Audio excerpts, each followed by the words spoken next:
everyone, my name's Carson and I'm Levitate's Product Operations Manager. Today I'll be going over some of our newest updates from the month of July. My first update is about our newest data board called the Service Jobs Board. This board is for our home maintenance and home services clients to keep track of jobs that you are in the process of doing, that have been scheduled, and that have been completed. To pull in information for this board, you can either be connected to one of our API integrations like Service Titan or House Call Pro. You can also import through CSV or add manually one by one through the Service Job Board itself. Here, you're able to keep track of your contacts, the jobs you have, and how much you're charging, as well as when it was completed. We also have an automation that can be tied to the Service Jobs Board for completed jobs. My next update is a new assistant that Levitate has created using AI. It's our email executive assistant. And to turn it on, you'll go to your settings, and then under personal here, you'll choose Email Exec Assistant. This assistant scans your email inbox and keeps track of what's important. Throughout the day, you're getting tons of emails, and it can be really hard to keep track of what's important and what's not so important, what you can open now and what you can save for later. So configuring the Email Executive Assistant can be really helpful.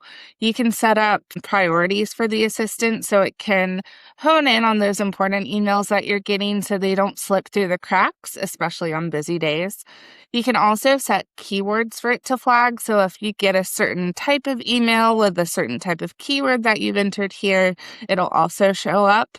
And then finally, you can also choose what to ignore. So this can help you cut down on the noise in your inbox and really dial in on what's important and what you've received. We've added 2 new types of questions in Levitate custom surveys.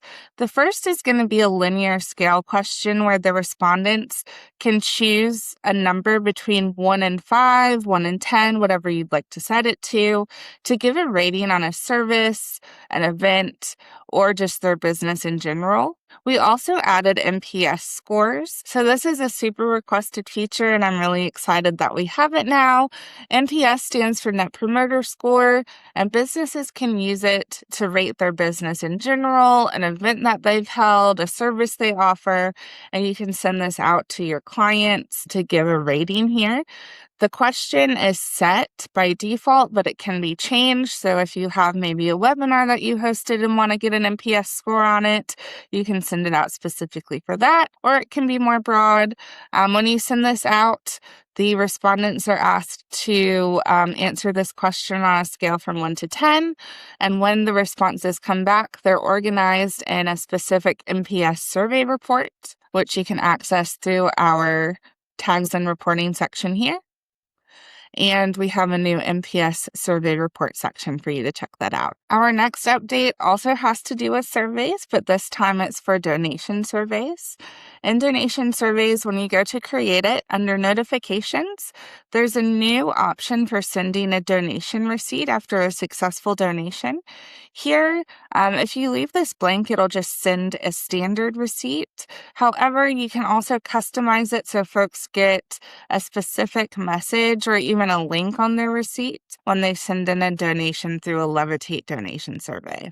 Last month, we introduced the Files feature, which allows you to send files and request files from your contacts. We've now added the ability to send and request files through automations. So when you're creating an automation with an email step, you'll hit Create Email. And if you want to send a file, you can upload it like you normally would. But when that file is uploaded, you'll see a new checkbox here for sending that as a download link.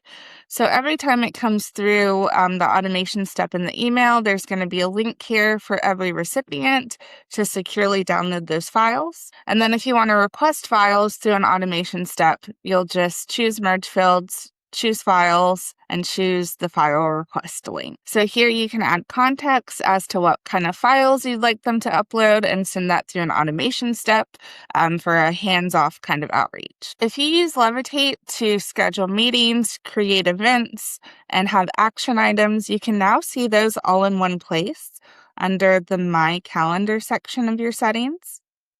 When you click in, it'll show your events, the meetings you have scheduled through Levitate, and even action items that you have assigned yourself and others.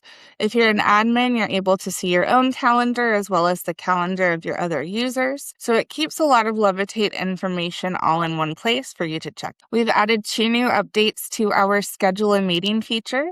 So now when you go to edit or create an event, there's going to be a new piece here called meeting category. This allows you to group different kinds of meetings together to put one overall kind of limitation or cap on how many can be booked per day or per month. So previously, we were only able to add caps per meeting, but they didn't influence the caps on other meetings and could cause a little bit of calendar overload if you were sending out multiple calendar links at a time. So now when you go in here and add a meeting category, you'll add that category and it gives you the option to set how many can be booked per day and even per month to set more parameters on multiple meetings at once. The next update is the ability to add teammates on the fly. So when you're setting up a meeting or editing a meeting, you're able to add teammates to be included on that meeting so that their calendars are referenced as well for availability. But sometimes you need to switch between teammates. It can be a little odious to go into the meeting or create a new meeting and edit it. So here, if you click Add Teammates under the View dropdown, you can search employees and add those users on the fly to create a unique meeting booking link for the meeting that you need to set up. For texting, we've always had the ability to mark messages as spam. So if your Levitate number is getting text messages from numbers that you don't know or text messages that you don't want, you're able to mark those as spam. However, they used to be kind of hard to find, and if you accidentally mark somebody as spam, you had to go through their contact profile and unmark them as spam. To save some time for folks, we've added a spam folder to your texting page. So here you're able to sort by all text messages, unread text messages, and now spam text messages. So if you've marked a message thread as spam, it'll now show up here.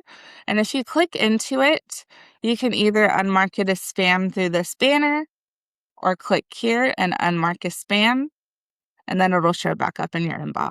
Finally, I have an update for paid events.